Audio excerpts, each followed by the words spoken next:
Olá, sejam bem-vindos a Cerebral Influencer. Nesse vídeo falarei sobre um caso bastante curioso, a autópsia do cérebro do pai da teoria da relatividade, o grande e renomado físico nuclear Albert Einstein, e também sobre os reveladores resultados encontrados em sua anatomia cerebral, que podem, sobretudo, ter contribuído para sua incontestável genialidade. Fato é que esse grande cientista já havia planejado com antecedência o que verdadeiramente queria para si quando viesse a falecer. Desejava, após a sua morte, apenas duas coisas bem simples: privacidade e discrição.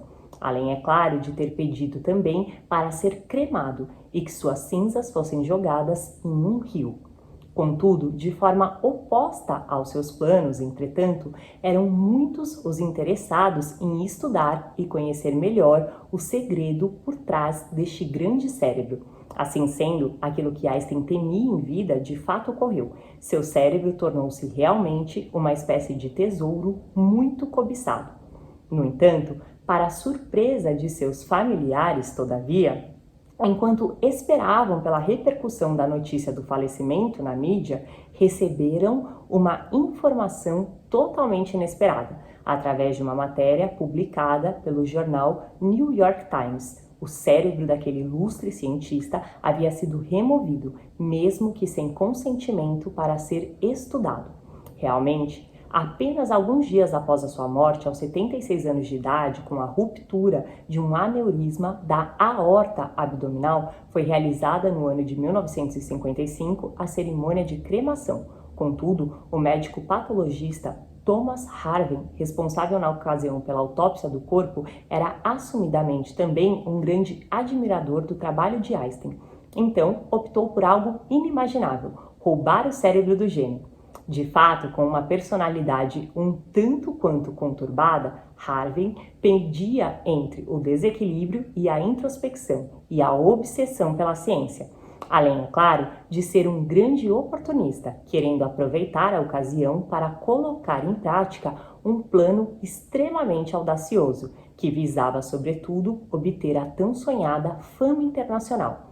Para isto, cuidadosamente extraiu o cérebro de Einstein, pesando, dissecando e armazenando os pedaços removidos em diversos frascos, conservando-os posteriormente no porão de sua própria casa.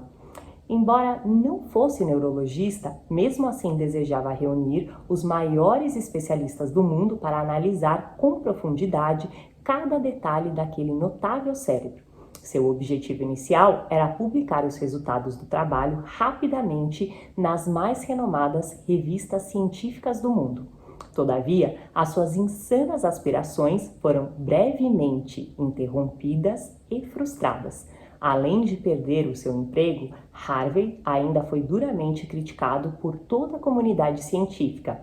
E se isso já não bastasse, o preço pago por sua armação foi ainda mais alto, com o fim de sua promissora carreira na Universidade de Princeton e também o término de seu casamento.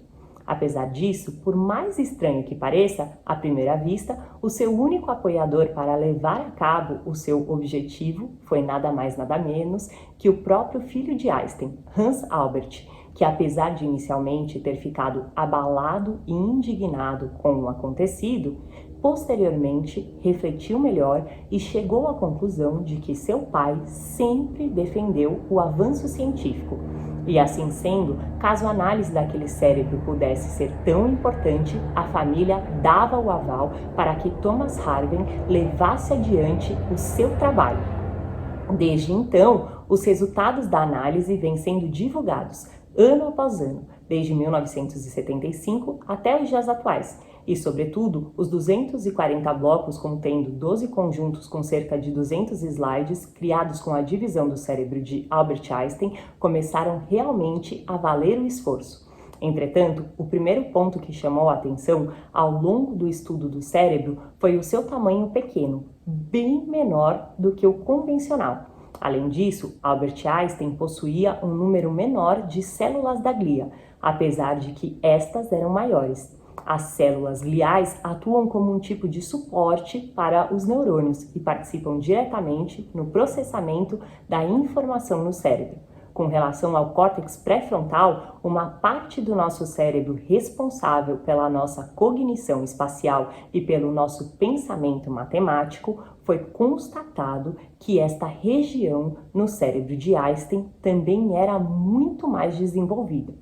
O grande físico nuclear possuía ainda uma crista a mais em seu lobo frontal médio, uma área relacionada ao planejamento e à memória operacional, sendo que enquanto normalmente a maioria de nós tem apenas 3 cristas, Einstein possuía 4. Seus lobos parietais também eram assimétricos. Além disso, apresentavam o que é conhecido como sinal ômega, uma característica relacionada e presente nos músicos violinistas, e que, como Einstein, também são canhotos. E por fim, até mesmo o corpo caloso de seu cérebro foi examinado, demonstrando ser mais espesso do que o normal. Fato este que pode ter propiciado um ganho significativo na comunicação entre os seus 2 hemisférios cerebrais. E você, já imaginava que o cérebro de Einstein tinha assim tantas peculiaridades? Então venha pensar fora da caixinha. Acesse www.cerebralinfluencer.com.br. Muito obrigada e até o próximo vídeo!